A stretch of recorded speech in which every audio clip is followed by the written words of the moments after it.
कोणाची चूक नाहीये, कोणाला याच्यात बळीचा बकरा बनवता कामा नाही.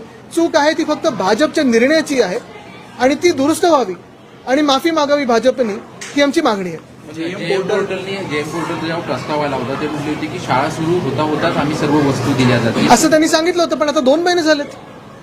होता म्हणजे काय, शाळा कधी सुरू होणार? पुढच्या वर्षीची तुम्ही आता देणार? कोणत्या वस्तू मिळाल्यात, कोणत्या वस्तू नाही? अनेक ठिकाणी आपण पाहतो युनिफॉर्म्स आता हळूहळू जायला लागलेले आहेत. आत्ता ऑगस्टमध्ये काही वर्गांमध्ये नवीन युनिफॉर्म घातलेत, काही वर्गांनी जुने म्हणजे मागच्या वर्षीचे युनिफॉर्म घातलेत, काही वर्गांमध्ये युनिफॉर्म गेले नाहीत. स्टेशनरी आहे, काही वर्गांमध्ये गेले, काही वर्गांमध्ये नाही गेले. आणि हे मुंबईभर आम्ी पाहतोय, अनेक वेगळ्या शाळांमध्ये आम्ही पाहतो. तुम्ही आता मुख्यमंत्र्यांची भेट, मुख्याध्यापकाची भेटलात, काय त्यांचं म्हणणं आहे की काय होईल? ते ज्या म्हणालेत ते मी ते सांगणार नाही, कारण मला त्यांना राजकारणात खेचायचं नाहीये.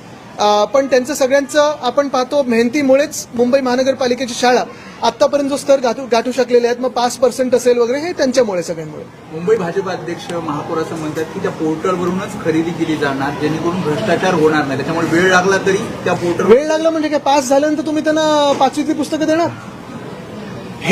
हे कुठचं कॅल्क्युलेशन तुमचं?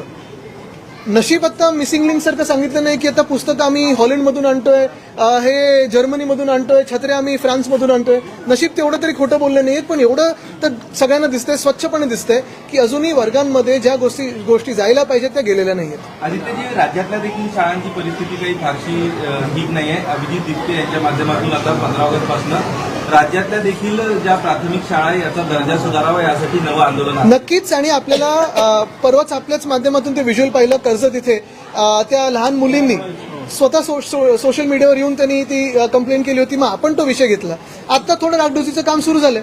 आणि जर मुंबईत हे हाल असतील की विद्यार्थ्यांना अजून गणवेश गेले नसतील, विद्यार्थ्यांना अजून स्टेशनरी गेले नसतील आपल्या राज्याच्या राजधानीमध्ये, तर इतर ठिकाणी काय अपेक्षित आपण पकडायचं? आणि म्हणून अजून एक तुम्हाला सांगतो, काल माझी जी नगरसेवकांबरोबर बैठक झाली त्यांना ओपन स्पेसबद्दल सांगितलंच आहे, पण अनेक ठिकाणी शाळांचे प्लॉट त्यांचे रिझर्वेशन बदलले गेलेत, शाळा प्रायव्हेटायझेशनच्या हाती दिलेले आहेत.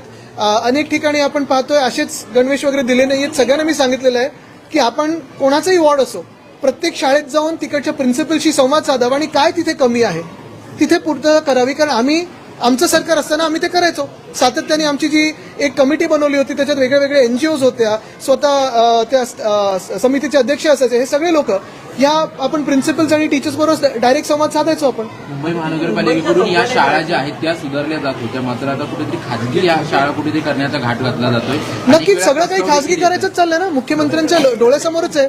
जमिनी आपण पाहतोय 16 एकर मुंबईची फुकटात मुख्यमंत्री स्वतः भाजपच्या आमदाराला देतात.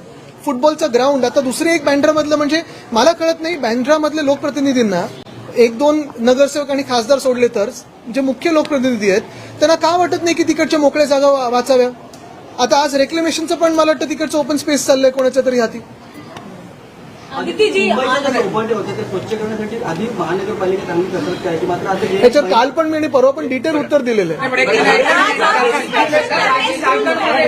भाजपमध्ये जे आंदोलन सुरू आहे, काल सुद्धा बघितलं आपण, पोलीस आणि विद्यार्थ्यांमध्ये धक्काबुक्की झाली, मोठं गोंधळ झाला.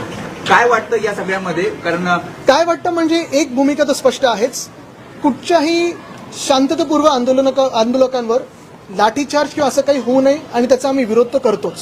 काल सगळ्याच पक्षांनी ही भूमिका मांडलेली आहे. पण दुसरे जे चित्र सोशल मीडियाच्या माध्यमातून आले, भाजपचा झेंडा घेऊन पोलिसांवर दगडफेक करणारे हे लोक कोण होते? काही तर मीडियानेच एक्सपोज केलंय, कोण दुसरे